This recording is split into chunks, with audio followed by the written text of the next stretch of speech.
अस्सलाम वालेकुम। आज हम लोग देखते हैं फर्स्ट बायोलॉजी के पहले चैप्टर सेल बायोलॉजी से नेक्स्ट टॉपिक हमारा है माइटोकॉन्ड्रिया। अब लफ्ज माइटोकॉन्ड्रिया में माइटो का मतलब है थ्रेड और कॉन्ड्रिया का मतलब है ग्रेन्यूल, यानी कि थ्रेड लाइक ग्रेन्यूल। माइटोकॉन्ड्रिया का डेफिनेशन अगर मैं एक ही लाइन में कर दूं तो इसका मतलब है एनर्जी जनरेटिंग ऑर्गेनेली, यानी कि एक ऐसी ऑर्गेनेली जो कि हमारे सेल में मौजूद होती है और वो एनर्जी जनरेट करने में इन्वॉल्व होती है। ऐसी ऑर्गेनेली को हम लोग माइटोकॉन्ड्रिया कहते हैं। तो इसके बाद हम लोग देखते हैं माइटोकॉन्ड्रिया की हिस्ट्री को। Altmann 1898 establish it and called it has bioblast. एक साइंटिस्ट था जिसका नाम था अल्टमैन, उन्होंने 1890 में इसको इस्टेब्लिश किया था और इसको नाम दिया था बायोब्लास्ट का। माइटोकॉन्ड्रिया का नाम पहले नहीं दिया था, पहले इसको बायोब्लास्ट का नाम दिया था। फिर एक दूसरा साइंटिस्ट आया था जिसका नाम था सी बेंडा। 1898 में उन्होंने माइटोकॉन्ड्रिया का टर्म दिया था, यानी कि the term mitochondria was given by C Benda in 1898। जो माइटोकॉन्ड्रिया का टर्म था वो सी बेंडा ने 1898 में माइटोकॉन्ड्रिया को दिया था। फिर इसके बाद हम लोग देखते हैं कि सेल्फ रेप्लिकेटिंग ऑर्गेनेली, यानी कि ये एक ऐसी ऑर्गेनेली है, इसमें एक ऐसी खसूसियत है जो कि खुद ब खुद अपनी कॉपियाँ बना सकते हैं। सेल्फ रिप्लिकेटिंग ऑर्गेनेली यानी कि एक ऐसी ऑर्गेनेली जो कि अपनी कॉपियाँ खुद बना सकते हैं, क्योंकि इसमें राइबोसोम मौजूद होता है और इसमें डीएनए मौजूद होता है।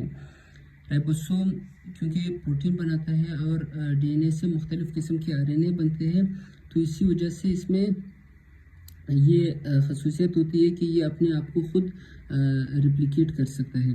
फिर इसके बाद हम लोग देखते हैं structure of the mitochondria. Mitochondria का जो स्ट्रक्चर है, सबसे पहले देखते हैं कि वो दो मेम्ब्रेन पर मुश्तमिल होता है, यानी कि टू मेम्ब्रेन्स। एक आउटर मेम्ब्रेन है, वो स्मूथ मेम्ब्रेन है, यानी कि आउटर मेम्ब्रेन जो कि स्मूथ है, और एक है इनर मेम्ब्रेन जो कि इनफोल्डिंग है, यानी कि इनर मेम्ब्रेन जो इनफोल्डिंग है। और इनर मेम्ब्रेन पर एंजाइम्स भी पड़े होते हैं और इलेक्ट्रॉन ट्रांसपोर्ट चेन भी पड़ा होता है। फिर हम लोग देखते हैं कि जो इनर मेम्ब्रेन का जो इनफोल्डिंग वाला स्ट्रक्चर है, इस स्ट्रक्चर को हम लोग क्रिस्टी कहते हैं, यानी कि the infolding of the inner membrane is called cristae. फिर आता है कि क्रिस्टी पर माचिस की तीलियों की तरह कुछ स्ट्रक्चर पड़े होते हैं, ये स्ट्रक्चर जिसको हम लोग F1 पार्टिकल या एलिमेंट्री पार्टिकल कहते हैं। ये F1 पार्टिकल में कुछ एंजाइम्स होते हैं जिसको हम लोग एटीपी सिंथेटेज एंजाइम कहते हैं। उसमें ये एबिलिटी होती है कि ये एटीपी को बना सके। फिर हम लोग देखते हैं कि जो इनर मेम्ब्रेन और आउटर मेम्ब्रेन के दरमियान जो स्पेस है उसको हम लोग कहते हैं कि इंटर मेम्ब्रेन स्पेस, यानी कि जो इनर मेम्ब्रेन और आउटर मेम्ब्रेन के दरमियान जो स्पेस है उसको हम लोग इंटर मेम्ब्रेन स्पेस कहते हैं। फिर हम लोग देखते हैं कि जो माइटोकॉन्ड्रिया के अंदर का जो हिस्सा है वो वहाँ पर जो फ्लूइड पड़े होते हैं उसको हम लोग कहते हैं माइटोकॉन्ड्रियल मैट्रिक्स। फिर हम लोग देखते हैं कि माइटोकॉन्ड्रिया में राइबोसोम भी पड़े होते हैं, जो हम लोगों ने पढ़ा था कि ये 70 राइबोसोम है, और इसके अंदर डीएनए भी पड़ा होता है, सर्कुलर डीएनए होता है। फिर हम लोग इसके बाद देखते हैं कि माइटोकॉन्ड्रिया को हम लोग कितने नाम दे सकते हैं। माइटोकॉन्ड्रिया को हम लोग mitochondria is also called power house of cell, क्योंकि ये सेल के लिए एनर्जी जनरेट करता है, इसलिए इसको कहते हैं पावर हाउस ऑफ सेल। फिर इसको कहते हैं कि सेल विद इन सेल, क्योंकि इसमें अपने राइबोसोम होते हैं, अपना डीएनए होता है, तो ये तकरीबन ये एक सेल तो नहीं कह सकते बल्कि एक सेल की तरह स्ट्रक्चर है, तो इसको ये एक नाम ये भी दे सकते हैं कि सेल विद इन सेल, यानी कि सेल के अंदर सेल। फिर हम लोग तीसरा नाम इसको देते हैं कि busy and active organelle in the cell. Cell में जो सबसे बिजी और एक्टिव ऑर्गेनेली है वो है माइटोकॉन्ड्रिया। इसके बाद हम लोग देखते हैं कि सेमी ऑटोनोमस सेल ऑर्गेनेली, ये काफ़ी सारी बुक्स में आते हैं लेकिन स्टूडेंट को इसका पता नहीं होता है कि सेमी ऑटोनोमस किस चीज़ को कहते हैं। सेमी ऑटोनोमस का मतलब ये है कि ये अपने सारे प्रोटीन तो नहीं बना सकते लेकिन एक हद तक, क्योंकि इसके अंदर राइबोसोम पड़ा होता है, एक हद तक ये अपने प्रोटीन को बना सकते हैं। तकरीबन अपने प्रोटीन के 100 में से तकरीबन 20% ये अपने प्रोटीन को बना सकता है।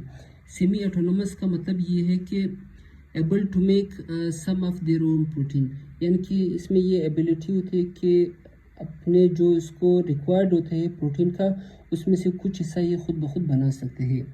फिर इसके बाद हम लोग देखते हैं साइज़ में हम लोग पहले डायमीटर देखते हैं, फिर इसका लेंथ देखते हैं। तो तो इसका जो डायमीटर है वो 0.1 से लेके 1 माइक्रोमीटर तक डायमीटर इसका होता है, और इसका जो लेंथ है वो 1 माइक्रोमीटर से लेके 4.1 माइक्रोमीटर तक इसका लेंथ होता है। नंबर डिपेंड करता है कि सेल में कितनी एक्टिविटीज़ होती है, उस पर डिपेंड करता है। तो एग्जैक्ट नंबर नहीं बता सकता हूँ मैं। Number is from few to 1000, number कुछ से मतलब 1000 तक आ सकता है, वो डिपेंड करता है सेल की एक्टिविटी पर। फिर हम लोग इसके बाद एक दूसरा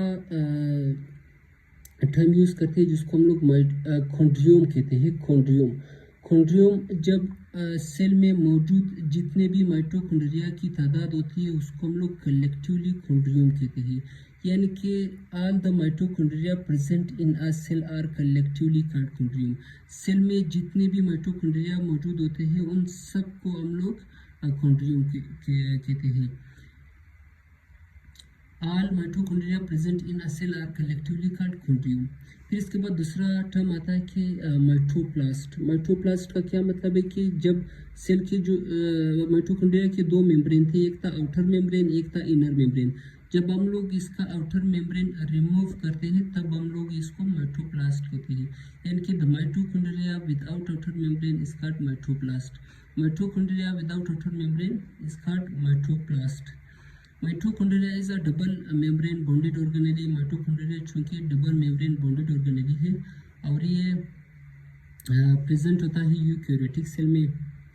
फिर इसके बाद हम लोग देखते हैं केमिकल कंपोजिशन ऑफ माइटोकॉन्ड्रिया का। इसका जो केमिकल कंपोजिशन है उसमें प्रोटीन आता है, लिपिड आता है और डीएनए आता है और आरएनए आता है। इसके बाद हम लोग देखते हैं function of the mitochondria. Mitochondria का जो फंक्शन है उसमें आता है कि mitochondria involve in cellular respiration. अब सेलुलर रेस्पिरेशन क्या है? Food is broken down into simple substances and stored energy is release in the form of ATP. Food को जब हम लोग इसकी तोड़फोड़ करते हैं, उसको सिंपल सब्सटेंसेस में कन्वर्ट करते हैं, तो इसमें जो स्टोर्ड एनर्जी है वो जब निकलता है उस फूड में से, तो इस प्रोसेस को हम लोग सेलुलर रेस्पिरेशन कहते हैं। सेलुलर रेस्पिरेशन जब हम लोग एक ग्लूकोज लेते हैं, ग्लूकोज को काफ़ी सारे स्टेप के बाद उसको कन्वर्ट करते हैं कार्बन डाइऑक्साइड और वाटर में, तो इस दौरान इससे कुछ इलेक्ट्रॉन निकल जाते हैं। वो इलेक्ट्रॉन हम लोग NAD एक मॉलिक्यूल है उसको देते हैं। वो जब ये इलेक्ट्रॉन ले जाता है इलेक्ट्रॉन ट्रांसपोर्ट चेन के पास, इलेक्ट्रॉन ट्रांसपोर्ट चेन इसी इलेक्ट्रॉन को ATP में तब्दील करते हैं। तो फिर जो NADH की शक्ल में गया था वो वापस NAD की शक्ल में कन्वर्ट हो जाती है। इसके बाद हम लोग देखते हैं कि माइटोकॉन्ड्रिया में एक बहुत अहम साइकिल है जिसको हम लोग क्रेब्स साइकिल कहते हैं। क्रेब्स साइकिल भी माइटोकॉन्ड्रिया में होता है, इसमें भी एनर्जी रिलीज होती है। इसके बाद हम लोग देखते हैं जो हम लोगों ने कहा था कि क्रिस्टी पर कुछ माचिस की तीलियों की तरह स्ट्रक्चर होते हैं जिसको हम लोग F1 पार्टिकल या ऑक्सीसोम कहते हैं। तो ऑक्सीसोम या एलिमेंट्री पार्टिकल या F1 पार्टिकल तीनों इसका नाम है। ये क्रिस्टी पर वाक़या होती है, यानी कि ये क्रिस्टी पर लोकेट करती है।